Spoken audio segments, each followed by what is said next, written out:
market. And thank you for your time today.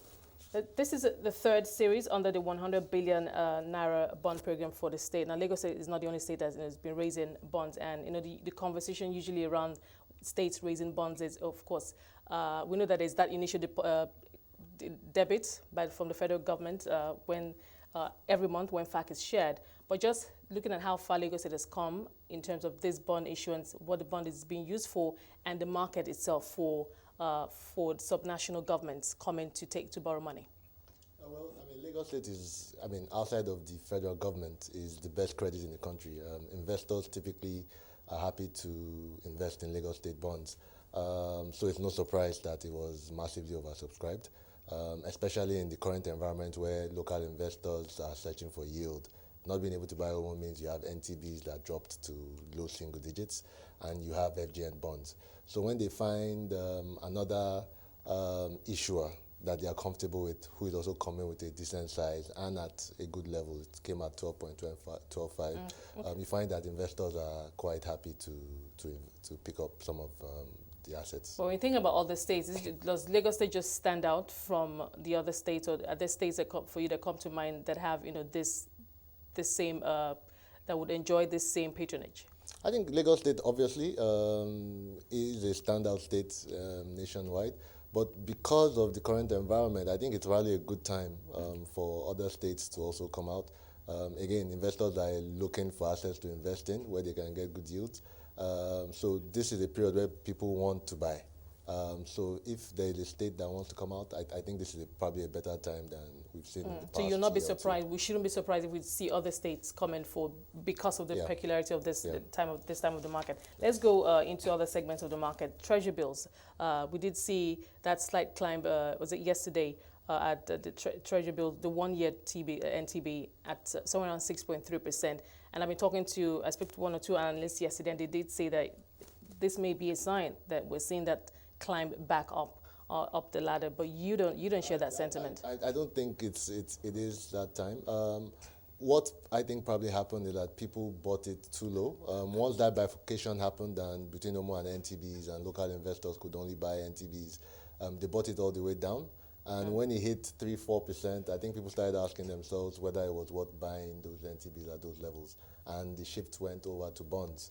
I think that's what we saw yesterday.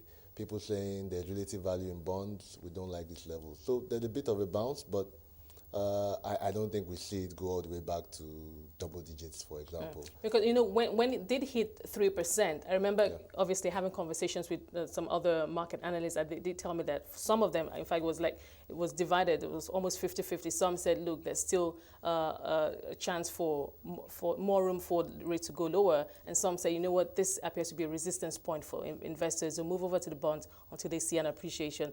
But would you say that is the argument? That's what's playing out now. At some point, there will be some resistance with the rates for investors, and then the central bank would be forced to reprice these T-bills. Yeah, I think that's what happened. I think once you started seeing the yields going to 2%, and bond yields, even though you had to buy duration to get that pickup, bond yields were in the early teens, people just walked away and said, look, I'd rather buy bonds. But again, you still have to get duration to get the yield pickup in bonds. I think now that it's at 6%, if we see it go up slightly more from where we are, I think you see interest coming back.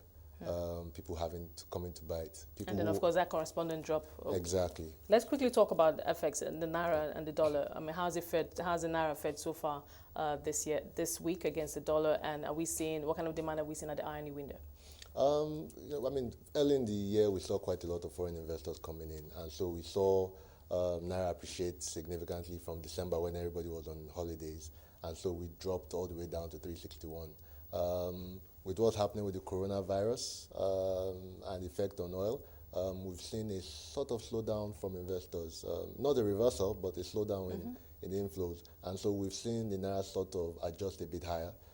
So it's about 2 Naira higher than where it was at the low of just 2 weeks ago, where we saw investors coming in. And it's somewhat stabilizing around these levels.